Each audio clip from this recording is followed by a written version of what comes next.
अजयपाल की मृत्यु के बाद राज्य नायक देवी को सौंप दिया गया था।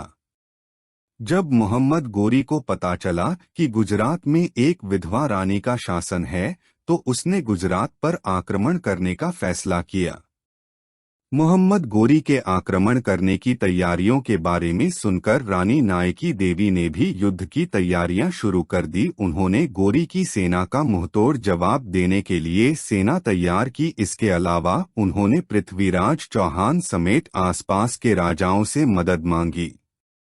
गौरतलब है कि उन्हें नद्दुल के चाहमान वंश, जालौर के चाहमान वंश और अरबुदा के परमार के अलावा किसी की भी मदद नहीं मिली। वर्टिकल बार इसलिए उसने उत्तर की ओर एक पहाड़ी क्षेत्र में लड़ने का फैसला किया, क्योंकि अगर युद्ध में नायकी देवी की हार हुई तो गुजरात की महिलाओं के पास जीवित रहने का समय होगा। इसलिए उन्होंने युद्ध के लिए पहाड़ी क्षेत्र को चुना। तब मोहम्मद गोरी ने नायकी देवी को संदेश भेजा कि गुजरात के राजपूतों से कहो कि वे अपनी औरतें और सोना हमें सौंप दें, और अगर वह ऐसा करते हैं तो उनकी जान बच जाएगी। राजमाता नायकी देवी ने अपने सेनापति कुंवर रामवीर के हाथों पत्र का उत्तर लिखकर भेजा कि जाओ जाकर गोरी से कह दो, उनकी शर्तें मान ली हैं हमने। राजमाता ने अत्यंत कुशलतापूर्वक एवं बुद्धिमत्ता के साथ निर्णय लिया। गोरी की शर्तों को मानकर उसे भ्रम में रहने दिया। गोरी के पास जब यह खबर पहुंची कि उसकी शर्तें मान ली गई है, तो उसने इस खबर को सच मान लिया कि राजमाता ने बिना युद्ध किए हथियार डाल दिया, और उसने इस आसान जीत की जश्न मनाने की तैयारियां शुरू कर दी। इसी प्रतीक्षा में थी राजमाता नायकी देवी। उन्होंने अपने सेनापति को आदेश दिया कि राज्य के गुप्त द्वार से माताओं एवं कन्याओं को लेकर राज्य के प्रजागण पड़ोसी राज्य नाडोल में जाकर शरण ले।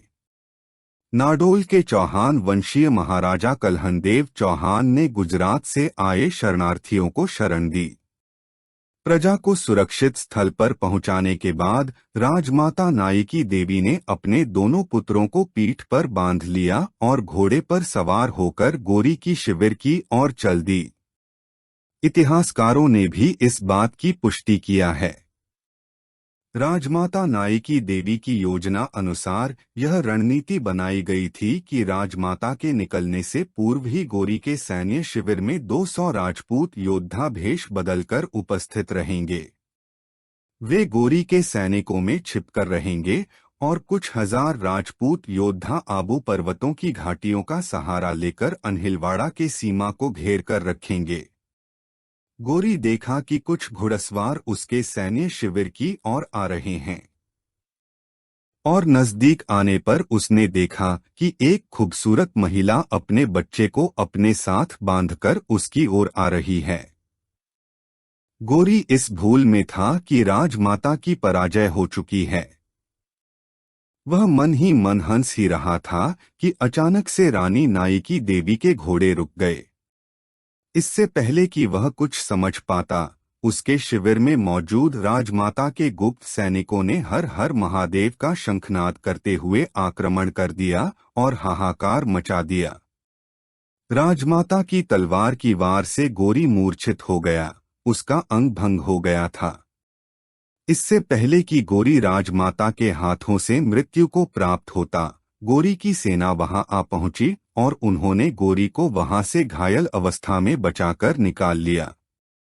गोरी इतना डर गया था कि उसके घाव से खून बहने के बाद भी वह घोड़े से नहीं उतरा और सीधा मुल्तान पहुंचकर घोड़े से उतरा। गोरी ने अपने सैनिकों को हुक्म दिया था कि घोड़ा किसी हाल पे नहीं रुकना चाहिए, चाहे उसे नींद आ जाए या कितनी भी इलाज की जरूरत पड़ जाए, पर घोड़ा मुल्तान गंतव्य पहुंच के ही रुकना चाहिए। अगर घोड़ा कहीं रुक जाए थककर, तो उसे दूसरे घोड़े पे बैठाकर ले जाने का हुक्म दे रखा था। जब गोरी मुल्तान पहुंचा तो वह पूरी तरह से खून से लथपथ था। उसे पता चला कि रानी नायकी देवी के तलवार के वार से वह अपना गुप्तांग खो चुका था और हमेशा के लिए नपुंसक बन गया था। रानी नायकी देवी और मोहम्मद गोरी के बीच हुए इस युद्ध को कसाहरादा का युद्ध कहते हैं। चालुक्य की सेना ने विदेशी आक्रमणकारियों को रौंद दिया। मोहम्मद गोरी को कुछ अंगरक्षकों के साथ युद्ध भूमि छोड़कर भागना पड़ा। उसका घमंड चूर-चूर हो गया और उसने फिर कभी गुजरात की ओर देखने तक की हिम्मत नहीं की। रानी नायकी ने वो कर दिखाया जो एक से एक वीर राजा न कर सके। दुख की बात है कि इसके बावजूद उनके बारे में बेहद कम जानकारी उपलब्ध है।